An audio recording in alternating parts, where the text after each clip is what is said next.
vazia, saudade sua.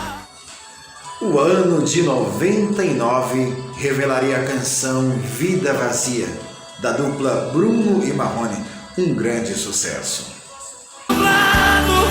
Vento gelado, noite sem luar.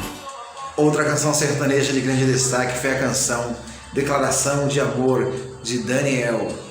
A canção também Cara de Pau, da dupla Rick Renner, junto com a canção Moleca, no ano onde os ritmos sertanejos se incorporaram com axé, com samba e pagode e gerou muitas canções nesse estilo, misturando o romantismo com o samba e o pagode.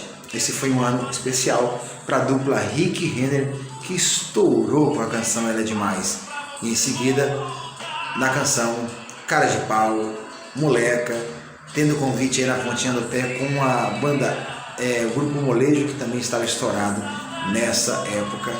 O ano de 99, Zezé de Camargo e Luciano, Pior é Te Perder, Dois Corações e uma História, a canção Dois Amigos, de Zezé de Camargo e Luciano e Julio Iglesias, teve um destaque muito grande para as canções sertanejas e para as canções de axé, como a canção de Ladinho, de Ivete Sangalo, e outras canções que misturarei o pagode e o sertanejo, dando uma pitada assim.